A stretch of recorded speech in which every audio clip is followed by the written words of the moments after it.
करते हैं, आज हम कुछ ट्रायंगल से रिलेटेड बात करेंगे। ठीक, शब्दावली। देखिए नंबर 1 पूरा कोण क्या होता है, कॉम्प्लीमेंट्री एंगल। ठीक, यदि दो कोणों का योग जो है 90 डिग्री हो, ठीक, यदि दो कोणों का योग जो है वो 90 डिग्री हो तो उसे हम बोलते हैं पूरक कोण। अर्थात अगर एक कोण का मान, किसी कोण का मान दिया है आपको 70 डिग्री जैसे, ठीक, एग्जाम्पल के तौर पर किसी कोण का मान 70 डिग्री है तो पूछा जाएगा उसका पूरक कोण क्या होगा, तो उसका पूरक कोण क्या होगा, 90 से उसको घटा देना है, वही उसका पूरक कोण हो जाएगा, यानी 20 डिग्री। ठीक है, आगे बात करते हैं हम सप्लीमेंट्री एंगल। ठीक, सप्लीमेंट्री एंगल क्या होता है, देखिए संपूरक कोण। ठीक, यदि दो कोणों का योग जो है 180 डिग्री हो तो उसे संपूरक कोण कहते हैं। ठीक है, यदि दो कोणों का योग जो हो वो 180 डिग्री हो, ठीक है, तो उसे हम बोलते हैं संपूरक कोण। ठीक है, उसे क्या बोलते हैं हम, संपूरक कोण। ओके, ठीक है।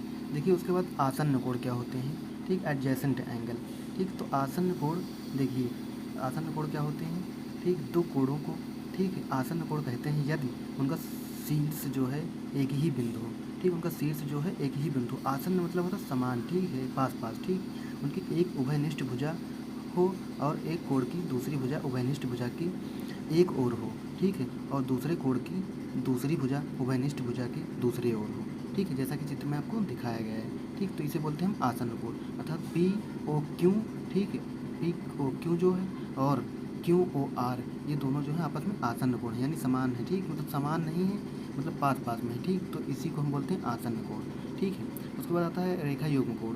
ठीक है, लाइन पेयर एंगल, यानी दो आसन्न कोणों, ठीक है, कोणों जिनकी भिन्न भुजाएं दो विपरीत किरणें हों, रैखिक युग्म कोण कहलाते हैं। ठीक, रैखिक युग्म कोण दोनों कोणों को मिलाकर 180 डिग्री का होता है। ठीक है, यानी एक लाइन पे पूरा, आप जानते हो कि एक लाइन पे जो है ये कितना होता है, ये 180 डिग्री होता है। ठीक, तो इसी लाइन पे एक अगर रेखा ऐसे खींची गई, ठीक है, तो देखिए ये एंगल और इधर वाला एंगल, ठीक है, इन दोनों का योग जो होना चाहिए वो 180 डिग्री होना चाहिए।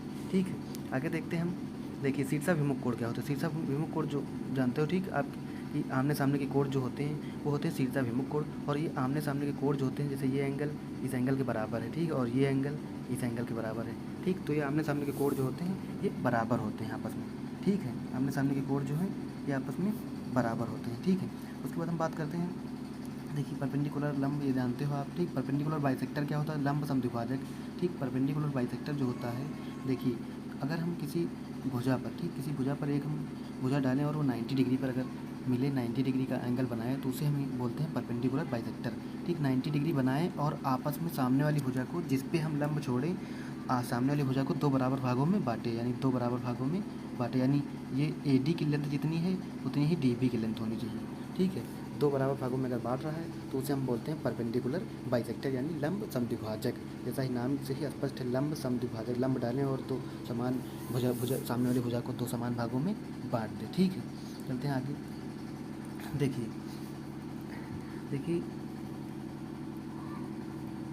देखिए एंगल बाइसेक्टर क्या होता है। एंगल बाइसेक्टर जैसा कि हम बताए थे, ठीक है, एंगल बाइसेक्टर यानी जो कोण को दो भागों में विभाजित करे। ठीक है, देखो ये कोण है एक, ठीक है, एक हमने इसमें खींची गई, ठीक, लाइन, और ऐसा साइन इसका होता है, ऐसे लगाते हैं। ठीक, तो एंगल बाइसेक्टर वह होता है जो एंगल को दो बराबर भागों में विभाजित कर दे। ठीक, तो होता है एंगल बाइसेक्टर।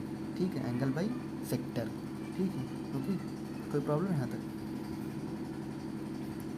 ठीक है, ठीक, चलिए आगे बढ़ते हैं, इससे यही चीज़ जानना है बस।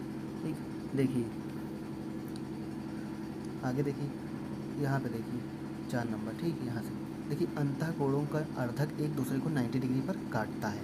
ठीक है, यानी अगर हम कोई लाइन जो है, देखो अगर हम ऐसे, अगर हम दो लाइनें खींच रहे हैं ऐसे, ठीक, और एक तिर्यक रेखा ऐसे खींच दी, इसको हम बोलते हैं तिर्यक रेखा, तो इन दो कोणों का योग कितना होता है, इन दो कोणों का योग जो होता है वो होता है 180 डिग्री। ठीक, इसका योग होता है 180 डिग्री। ठीक, 180 डिग्री। ओके, इन दोनों कोणों का योग जो होता है, देखो इसी प्रकार इधर के कोणों का योग भी 180 डिग्री होगा। ठीक, इधर के कोणों का भी 180 डिग्री होगा। ठीक है, वैसे ही। ओके, चलिए आगे देखते हैं। देखिए अंतः कोणों का अर्धक आयत बनाता है। ठीक, ये नहीं पढ़ना है। ठीक है, आगे देखिए, चलिए ठीक, इसमें इतना ही देखना था। ठीक, आगे फिर देखते हैं हम।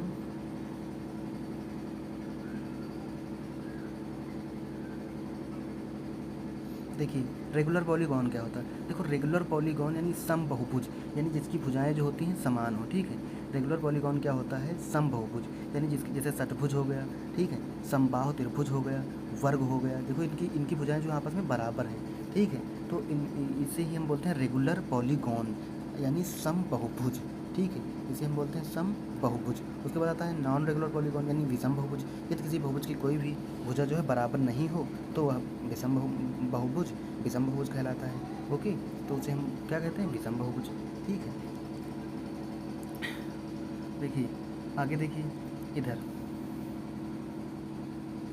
देखिए बहुभुज से संबंधित कुछ नियम है, ठीक है। सभी अंतः कोणों का योगफल जो है n-2 इंटू 180 होता है, ठीक। बहुभुज के अगर पूछा जाए सभी अंतः कोणों का योगफल जो है n-2 इंटू 180 होता है, जहाँ पे n क्या है, n जो है नंबर ऑफ साइड है, ठीक, साइड की संख्या, ठीक, भुजाओं की संख्या n है, ठीक। सभी बाह्य कोणों का योगफल 360 डिग्री होता है, ठीक, और विकर्णों की संख्या जो होती है n-3/2 यानी nc2 - n, ठीक है, इतनी होती है।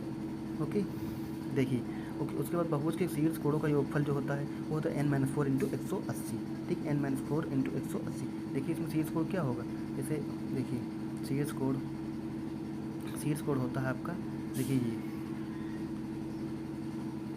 ये होते हैं एंगल, ठीक, शीर्ष कोण इनको बोलते हैं। ओके, देखिए उसके बाद देखिए अंतः कोण प्लस बाह्य कोण का योगफल जो होता है वो 180 डिग्री होता है, ठीक, यानी इंटीरियर एंगल, ठीक है, और प्लस एक्सटीरियर एंगल, ठीक, इनका योग जो होता है वो होता है 180 डिग्री, ठीक, interior angle plus exterior angle का जो योग होता है वो होता है 180 डिग्री। ओके,